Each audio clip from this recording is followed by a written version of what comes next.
Hola, ¿qué tal? Buenas tardes, saludos a todos, bendiciones, gracias por acompañarnos como siempre a esta hora, cerca de las 5 de la tarde, ya no quiero decir a las 5, porque me dicen impuntual, cerca de las 5 de la tarde siempre, de lunes a viernes, con los abogados de Gallardo Law Firm, y lo que sí no tiene discusión es con información certera, objetiva y clara de lo que está sucediendo con temas migratorios. Hoy les traemos una información acerca de una visa. Es una visa que te da la oportunidad de regularizar tu situación migratoria en Estados Unidos y que creo que puede ser muy interesante para cientos de miles de personas, especialmente no solo, bueno, para cubanos, para, por supuesto, venezolanos, nicaragüenses, pero yo creo que para toda América Latina, todos los que nos estén escuchando deben escuchar, deben prestar mucha atención a esta información. Y por supuesto, le doy la bienvenida al abogado Ismael Labrador, que nos había prometido estar aquí con esta información. Abogado. Gracias.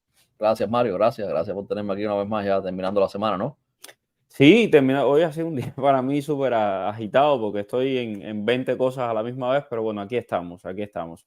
Bueno, buenas tardes, saluditos a todo el que se va uniendo por ahí. Lo primero, yo no sé si vieron el live que hice por el mediodía, estos datos de los que ustedes me hablaron, esta cuestión de las que me hablaban de los 30.000 aprobados, de que X abogados estaba hablando de que 30.000 aprobados por orden aleatorio y 30.000 y que cada país tendría 30. Todo eso túmbenlo, desmentido.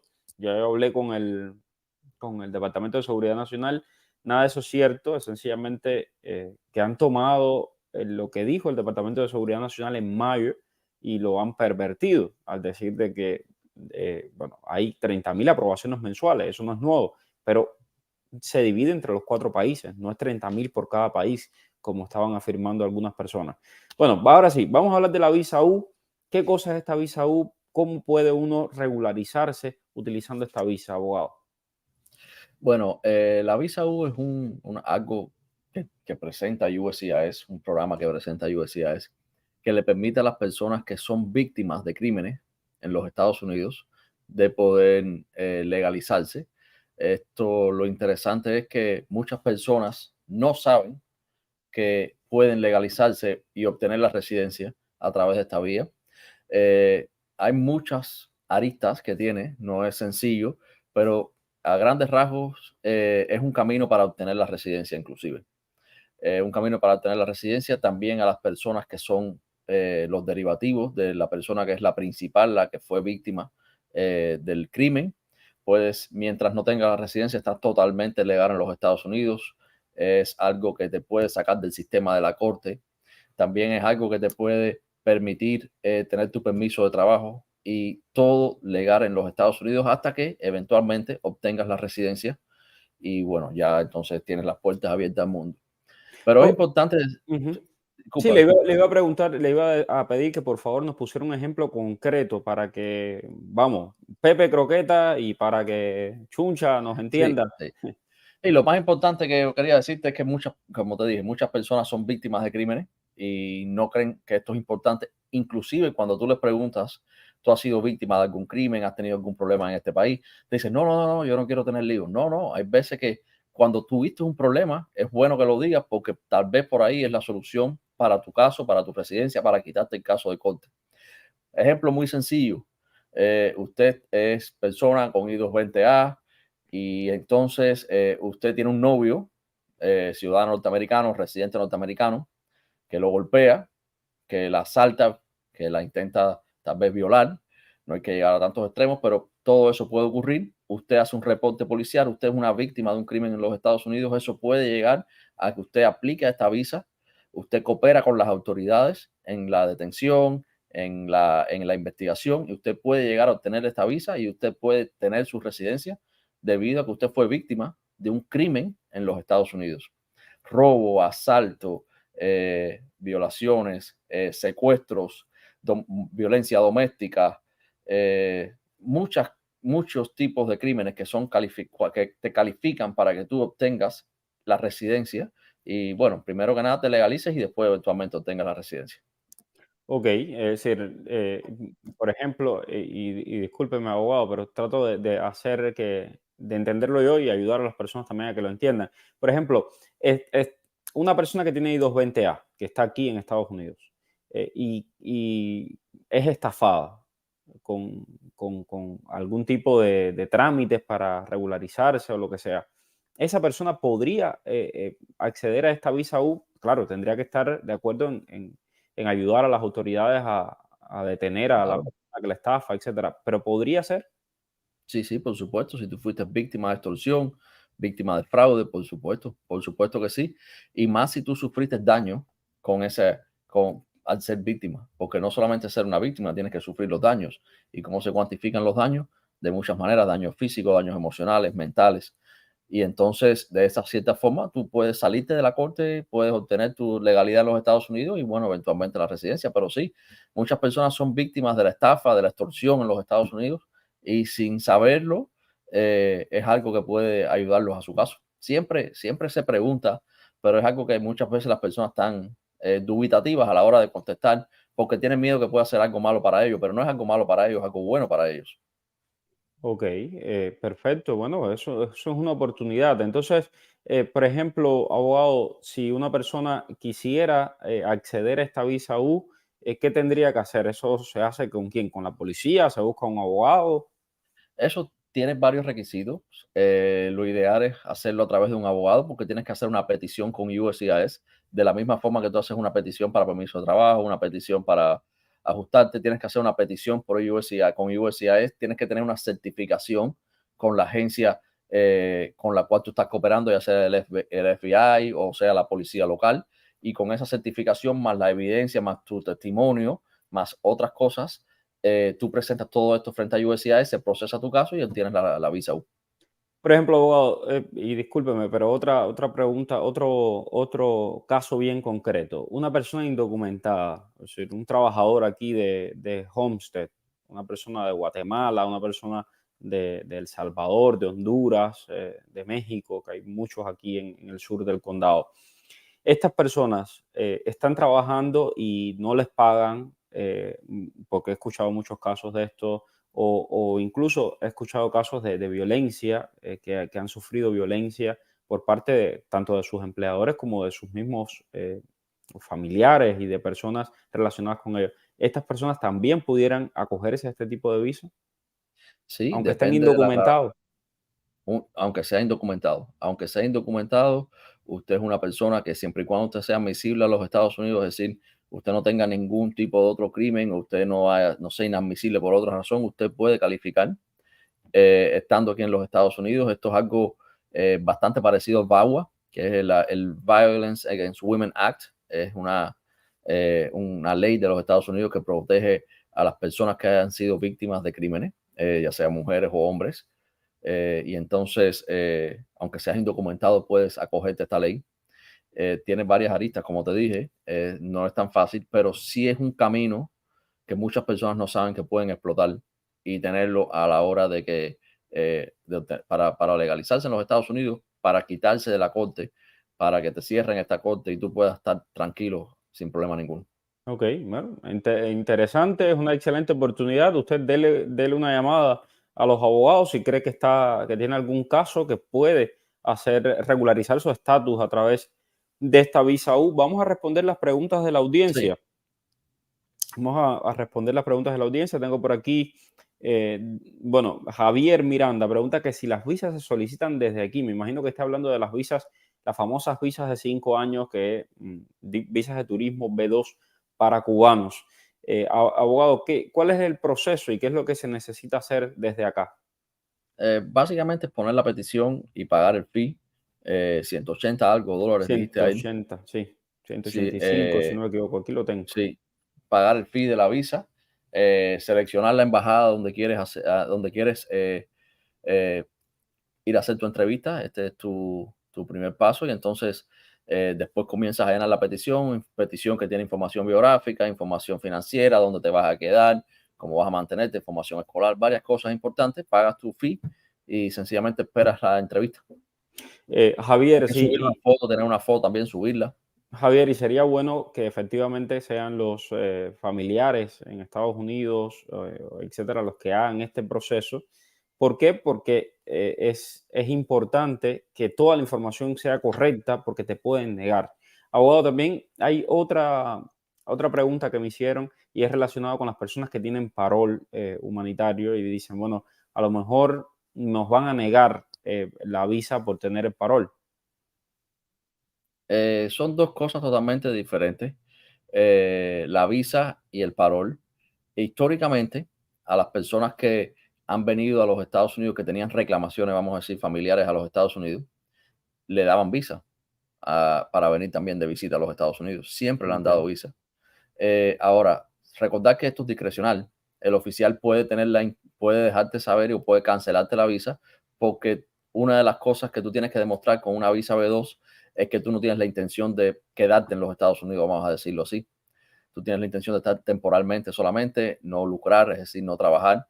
Sin embargo, si tienes una petición familiar, tu objetivo es venir permanentemente a los Estados Unidos y una cosa se contradice con la otra, pero como siempre, si el oficial no ve ningún indicio de que tú quieras quedarte, de que tú sencillamente tal vez quieres venir temporalmente mientras esperas tu proceso de reclamación, tú puedes obtener la visa. Eso es algo bien común, algo que ocurrió en el pasado cuando las visas estas se daban.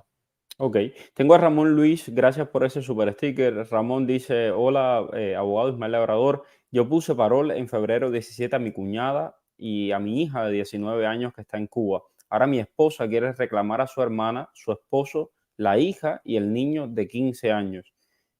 No hay ninguna pregunta de Ramón, pero me imagino que él se esté preguntando acerca de los ingresos para este proceso. Son dos procesos diferentes, el parol y Y la la reclamación. reclamación. Exacto, sí, son dos procesos diferentes. Y por ahora, si quieres reclamarla, es decir, poner la petición, no tienes que preocuparte por los ingresos. Por los ingresos te vas a preocupar una vez que tengas la reclamación aprobada, que ahí vas a tener que mandar a hacer el affidavit con los últimos taxes que has presentado. Y la reclamación va a tomar un par de años, 1 año y medio, lo más rápido que pueda hacer. Es decir, no te preocupes por eso, porque los taxes que usaste para la reclamación, para la parola anterior no te van a servir para esto de todas formas. Ok. Ana Cedré. Hola, quisiera saber si ya tienes un año y un día, pero además fecha de corte y entraste con una I-220A segunda casilla, si puedes pedir residencia al juez el día de la fecha de corte. Eh, eh, hemos hablado de esto muchísimas veces. Ujú.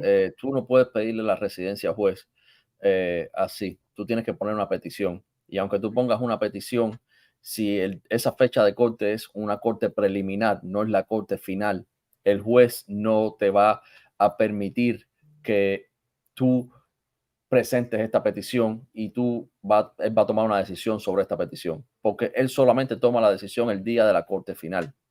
Si es una corte intermedia, una corte de master hearing, que es una corte preliminar, él no va a tomar ninguna decisión sobre ninguna aplicación en ese momento. No importa que tengas un año y un día. Si tu corte es en el 2025 y tú para ese entonces vas a tener 3 años ya en Estados Unidos, ahí es cuando el juez va a tomar la decisión. No va a tomar la decisión anteriormente. Las personas, y quería aprovechar esto, Mario, porque las personas se toman mucho a la ligera ir a la corte preliminar sin un abogado, porque hay alguna creencia popular que tú vas sin un abogado a la corte y entonces el juez solo te la pospone. Y hay dos casos interesantes en el día de hoy. Número uno, yo fui a un master hearing hoy con una jueza y lo importante de ir con un abogado es que en este master hearing, un cliente que entró con I-220A, normal, igual que todas las personas, ¿qué pasó? Durante todo el proceso de intercambio con el fiscal, con el juez, denegando los cargos, el fiscal encontró que había un parol en los récords y un parol en los récords cambió todo. Cambió todo porque ya la persona no tiene una identidad, tiene un parol.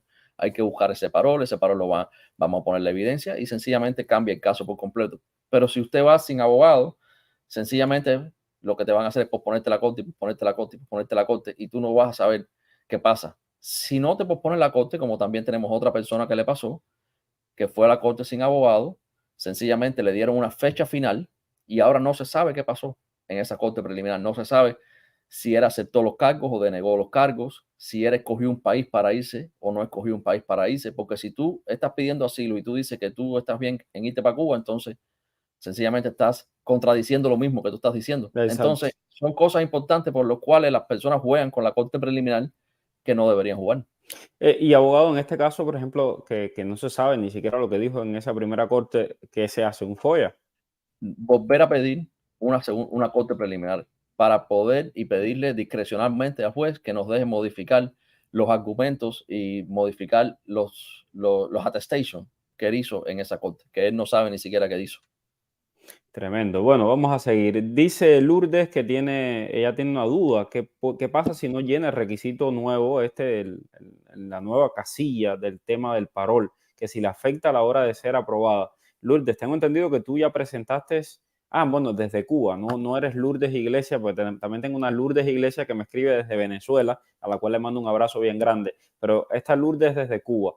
Es decir, si llenas si llenas el parol, te va a pedir este requisito. Si lo habías llenado antes y no te lo pidió, ya no pasa nada. Pero ¿qué pasa si llenas este nuevo formulario I-134A que te pide este requisito y no tienes que poner ahí, si no quieres poner nada? ¿Qué pasa, abogado? Bueno, para mí no vas a ser valorado de igual manera como si lo hubiese llenado. Esto es un parol. Los paroles, como siempre la ley lo dice, son por razones humanitarias o por beneficio público. Yo creo que el gobierno de cierta forma cambió esto una vez que comenzó la demanda y se dio cuenta que tal vez estaban dando un parol sin la autoridad suficiente.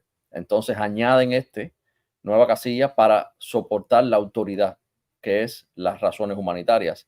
Y si tú eres capaz de justificar cuáles son tus razones humanitarias y tienes verdaderamente razones humanitarias, entonces yo creo que tienes mejor chance. Exacto, y el mismo gobierno lo dijo en el juicio, ¿no? En los documentos del juicio está, y cuando el juez le pone la trampa esta de, bueno, y todos los pobres de Cuba, Venezuela y Nicaragua van a llegar con el paro humanitario, y los abogados del gobierno dijeron, no, ellos argumentan aquí cuáles son las razones humanitarias. Ojo con eso. Mi pregunta es si tienes un accidente y eres perjudicado, si calificas a la visa U. Pregunta Todo Julio depende. Mojeno. Todo depende, pudiese ser que sí. Todo depende si el accidente fue intencional, si te chocaron intencionalmente, si fue con la intención de asaltarte. Entonces puede ser que sí. Hay muchas otras cosas que se pueden argumentar, pero estos son los casos que sí, que eventualmente se pudiesen analizar.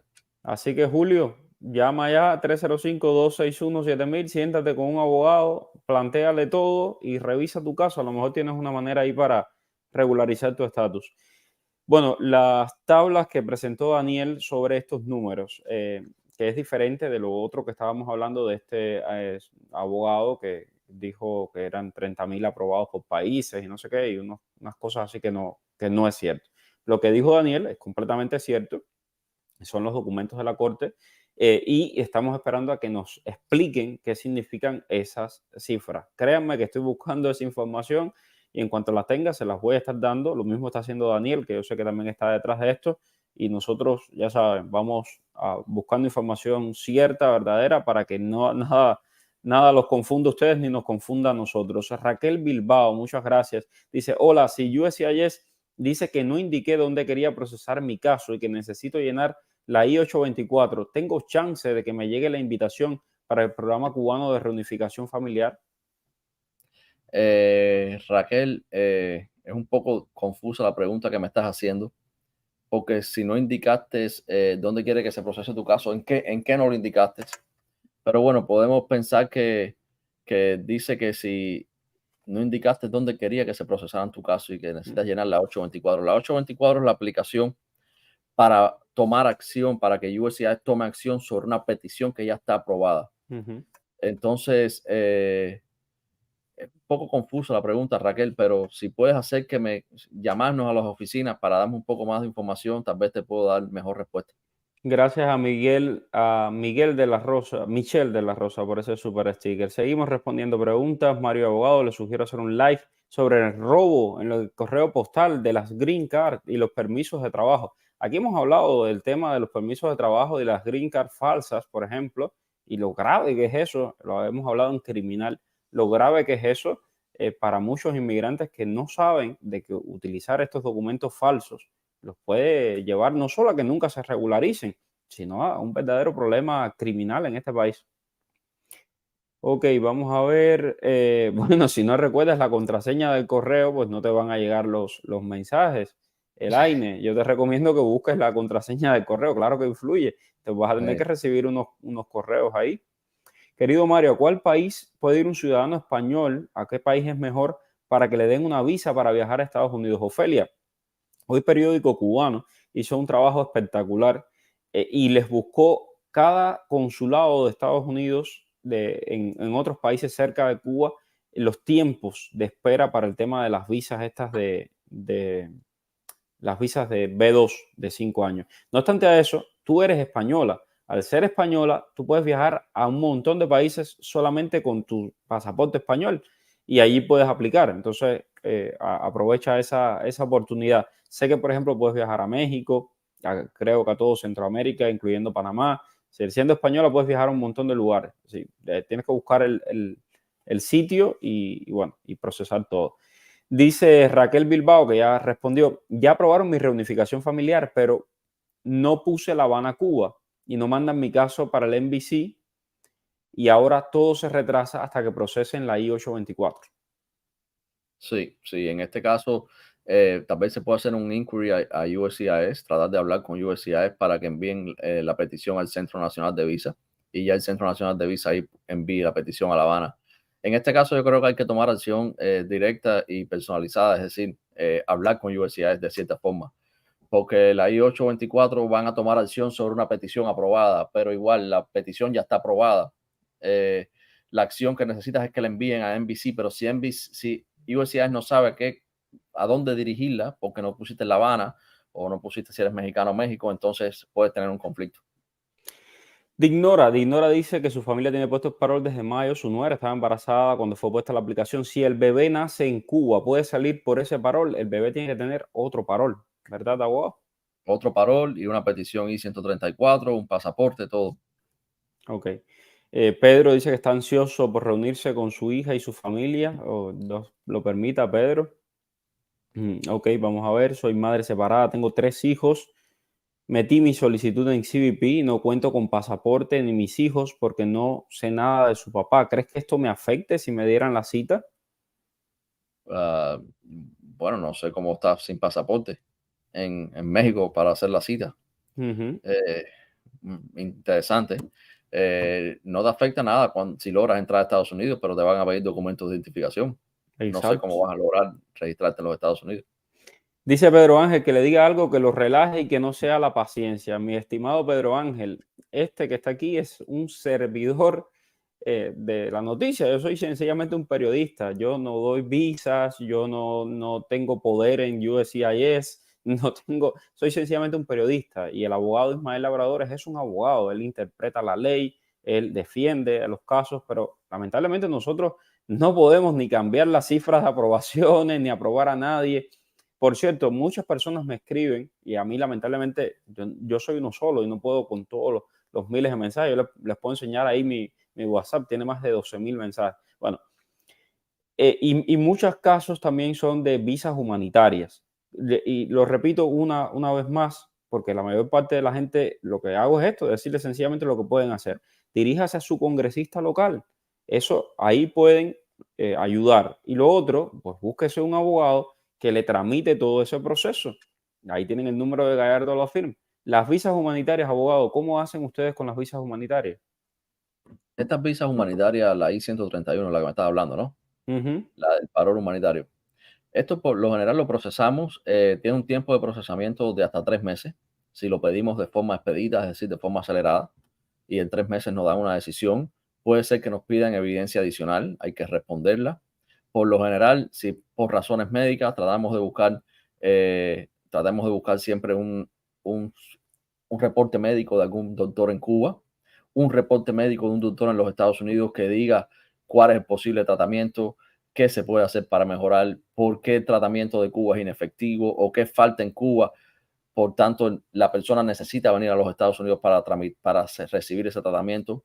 También muchos niños que están en Cuba, muchos niños que se encuentran en Cuba cuando ambos padres están aquí y están bajo el cuidado de una abuela, de un abuelo, que la abuela desafortunadamente envejece, ya no tiene la misma calidad de vida, entonces el niño comienza a sufrir separación. Entonces buscamos reportes psicológicos de los Estados Unidos. Si alguien necesita venir hasta aquí porque también es víctima de crímenes y de cierta forma se puede ir alrededor del refugio y ya es un programa que no existe, actualmente aún no existe todavía, entonces se puede argumentar si tú vas a venir a Estados Unidos para ser testigo de algún tipo de investigación, es algo remoto en Cuba, pero tal vez en otros países es algo bien común. Entonces se te da una visa humanitaria para que vengas a ser testigo de parte de una investigación. Es decir, son varias razones y se hace. Es complicado porque hay que argumentarlo bien y hay que demostrar y poner toda la evidencia frente a USCIS, pero sí se puede hacer. Ok, y entonces, si usted quiere una visa humanitaria o necesita una visa humanitaria, que su familiar se comunique aquí en Estados Unidos con los abogados de Gallardo Law Firm, ahí está el número. Tengo a Michelle de la Rosa que me dice, entré con I-220, a los 5 meses me dieron parol de 1 año, yo aplico al año y un día al haber llegado, aplico al año y un día con la fecha que entré o después cuando me dieron el parol. Con la fecha que entraste. Con la fecha que entraste, Michelle. Muy bien. Tengo por acá a Tania Gómez. Dice, estoy esperando entrevistas de noviembre del 2022 para mi esposo e hija, con todo aprobado en el Centro Nacional de Visa. ¿Pudiera aplicar al I-130 o mejor espero? Al I-130 me dijiste. Sí. Bueno, el I-130 ya aplicaste. Si estás esperando entrevista, ya aplicaste al I-130. El I-130 es la petición familiar que ya debes haber puesto porque tienes estás en espera del turno de entrevista. Y lo tiene todo aprobado. Me imagino que te estás refiriendo tal vez a la I-134 para el nuevo parol de reunificación. Si te estás refiriendo a eso, desafortunadamente no puedes aplicar a menos que te llegue una invitación. Exacto. Si te llega una invitación, por supuesto, claro que lo puedes hacer. Exacto. Ok, y además es bien recomendable que lo hagas. Hola Mario y abogado, por favor, mi familia está en la frontera de Canadá. ¿Quieren pasar y pedir asilo a Estados Unidos? ¿Se puede o no? Ellos tienen puesto el parol desde marzo y nada. Por favor, es urgente. Dígame si por esa frontera pueden pasar y pedir asilo. Hemos hablado de esto en los últimos días. Casualmente nos han hecho preguntas. No sé si es algo más común que están las personas pensando en entrar por Canadá ahora. Pero bueno, hay acuerdos con Canadá de devolver a las personas. Sí. Eso, como no es bien común las personas, no te puedo decir cuál es la experiencia en la vida real, pero técnicamente, legalmente, no puedes entrar y vas a ser devuelto a Canadá. Exacto. Nosotros te decimos lo que legalmente está y por eso a mí me gusta tanto conversar con las personas. Yo les agradezco infinitamente a todos los que me escriben y me dan su testimonio y que incluso algunos lo hacen en forma de video, porque así podemos ayudar a otras personas. Pero una cosa es lo que dice la ley y a veces, y lo hemos visto, si la ley dice que si usted cruza la frontera en este momento, por México, por ejemplo, le van a dar una orden de deportación. Eso es lo que dice la ley. Ahora, en la práctica hemos visto que hay cubanos, venezolanos, nicaragüenses que han cruzado la frontera con México y los han devuelto sin orden de deportación, los han devuelto a México. Hemos visto que hay quien ha cruzado la frontera y le dan una I-220A, lo procesan y lo dejan entrar. Y hemos visto incluso a quien han dejado entrar con parol, que son los menores, la minoría, el grupo más pequeño. Pero lo oficial es una cosa y la práctica es otra. Así que aquí les decimos todo para que usted se informe bien. Hola, soy F1 con invitación al programa de reunificación. Ya llené la I-134A del programa de reunificación familiar. ¿Cuánto toma el proceso a partir de aquí? Esta es una pregunta bien interesante. El proceso es bastante nuevo, es bastante joven el programa. Puede tomar meses, pero no creo que tome meses. Yo creo que esto es algo que ellos tienen toda la intención de hacerlo rápido.